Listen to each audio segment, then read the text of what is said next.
今日咧，我就會喺薩爾斯堡食下唔同嘅餐廳，之後咧就會話俾你聽好唔好食，最後咧仲會去埋呢個 Hallstatt 添啊！首先我哋梗係食下奧地利菜先啦。首先呢，我哋就會試下呢一間 Polystumm。呢間嘢咧上菜係超快噶，仲快過平時喺香港食茶餐廳或者係快餐。菜式咧除咗餐牌上面呢啲咧，佢仲會有每日推介，個 waiter 咧會過嚟介紹嘅。咁我咧就揀咗呢一個鹿肉，係用 goulash 即係匈牙利燉牛肉嗰個方法去煮嘅。咁啊鹿肉咧其實同牛肉嘅味道好似，不過咧就會比較瘦少少。但係呢一間佢嘅醬汁咧真係鹹到黐線啊，所以咧都唔係好食到嗰個肉嘅味道啊。咁我自己咧就好憎呢個 crudo 嘅。因為咧佢咧係冇乜味啦，同埋好實嘅，但係佢算係奧地利人嘅主食啦，咁所以好多菜式咧都會跟佢嘅，咁唯有接受啦。另外咧，我哋都嗌咗呢個奧地利嘅經典菜式 Schweinebraten， 幾乎每一間餐廳咧你都可以揾到佢。呢一間嘅份量都幾多嘅，同埋啲豬肉咧都做得好腍下噶，雖然係好味。但係平時我哋喺超市都會食到佢，我覺得冇乜驚喜。我反而中意佢呢度嘅甜品，朱古力蛋糕咧做得夠香濃，而呢個皇帝餅呢個口感咧做得幾好噶，好似馬拉糕加 pancake 嘅合體咯，我覺得都幾好味。而去到每一間餐廳，我都會試下佢哋自己釀製嘅 house beer。佢呢間嘅 house beer 同佢主菜差唔多，都係比較普通。另外呢，我哋都食咗呢一間 Gasthof Großgasse。先要讚下呢一間嘅 waiter， 佢真係好有耐性嘅，因為我哋改咗時間改早咗啦，嚟到呢又發現其實我哋 book 嘅人數同佢 mark 低嘅人數呢唔同啊，但係佢呢都好快咁幫你 set 好咗張台啦，唔需要等好耐。另外要讚嘅呢就係佢條嘅 house beer 啦，好特別，有一種麥芽糖嘅風味啊！咁呢度呢，每人會收一個類似茶芥嘅錢啊，但係呢會提供呢一個麵包同埋 speck， 即係火腿嘅前菜。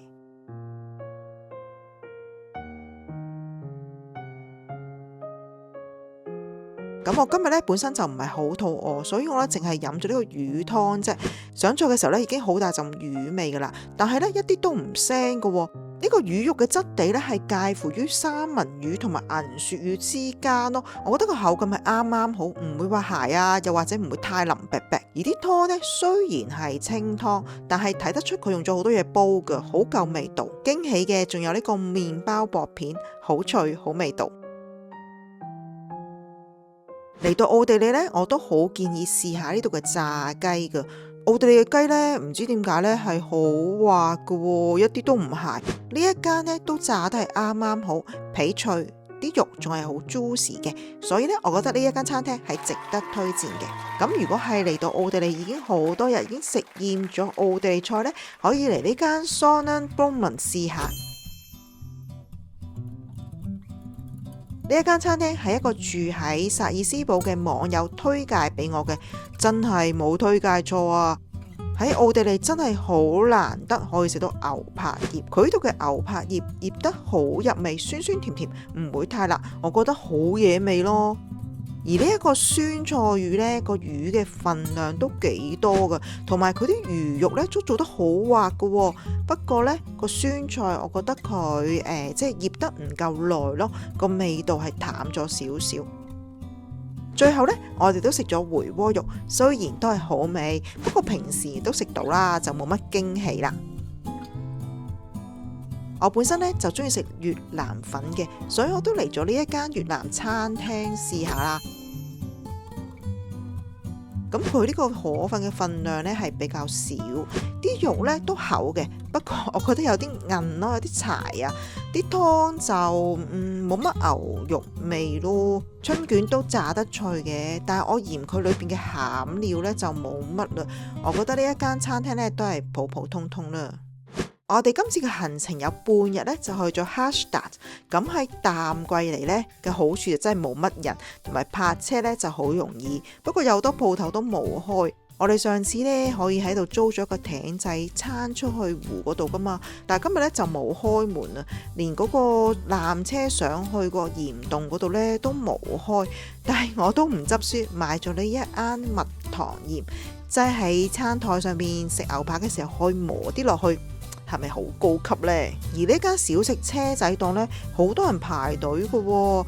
呢一個撻呢，裏邊係啲 custard 嚟嘅，暖暖地，個皮呢好脆，冬天食呢好正。而我呢個朱古力條呢都唔錯嘅喎，裏邊啲鮮忌廉呢都幾濃郁嘅，我覺得值得推薦。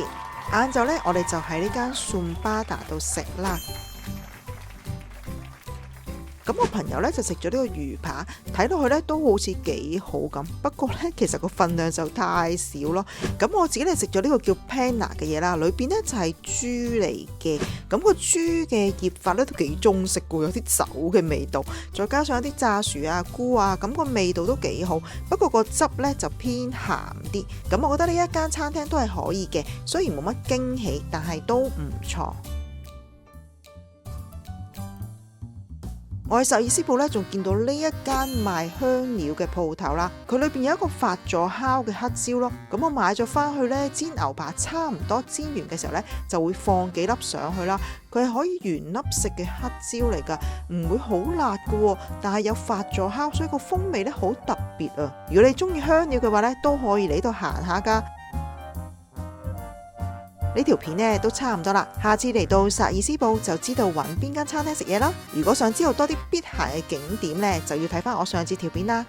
我哋下次見啦，拜拜。